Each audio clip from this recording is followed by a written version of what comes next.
It's the Morning Sports Report, TribLIVE Radio, all brought to you by Invisible Fence Brand. Ken and Guy, brand new Steelers schedule out 2015. Going to dictate your whole life for 3 or 4 months, Guy. There's not a schedule that comes out that I look more forward to. I mean, there's so many baseball games, there's so many hockey games, basketball. You're not going to cover them all.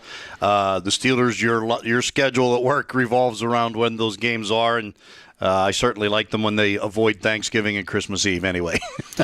Your first impressions of it, clearly the headline is you're opening the season in Gillette Stadium in Foxborough, Mass., and the defending Super Bowl champs. I think it's actually as good as you could have hoped for. I agree.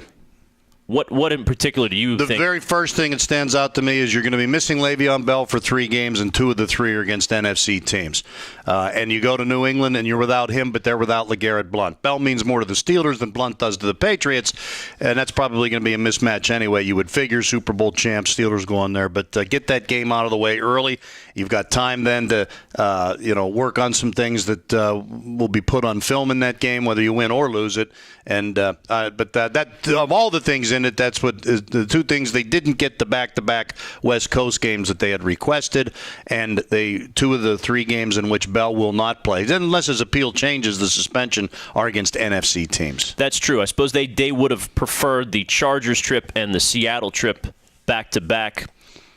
According to them, they wanted to stay out there for the week, which is strange. They didn't want to go to London even an extra day or 2 early. But they got a bye week before the Seattle trip. They got a bye week late in the season.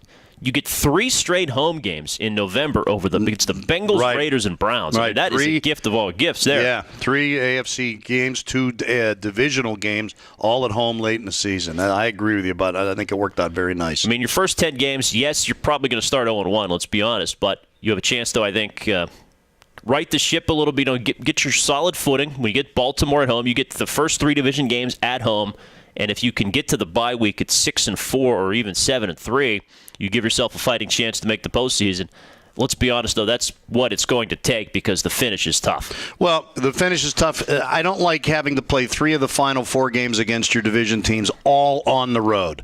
One of those could have been at home and earlier in the season. So you better win your home games against your division teams earlier in the season. Yes. You don't want to have to go to Cleveland on the last game of the year, or to Cincinnati, or to Baltimore, and have to win those games because you didn't do your job earlier in the season. So that is the one negative. If just one of those were a home game, I'd like it a little better. But you mentioned the buy in the 3 home games. They play Kansas City in Kansas City on October 25th. They don't have another road game till November 29th. More than a month they don't have to leave town, and then they're home again against Indianapolis. So they go about 6 weeks with 1 trip out of town. That's pretty good. Our only back-to-back road games are the last 2 weeks of the year, and they're both division, Baltimore and Cleveland. So you don't have tough back-to-back 2. Look at Baltimore. They get 5 of the first 7 on the road.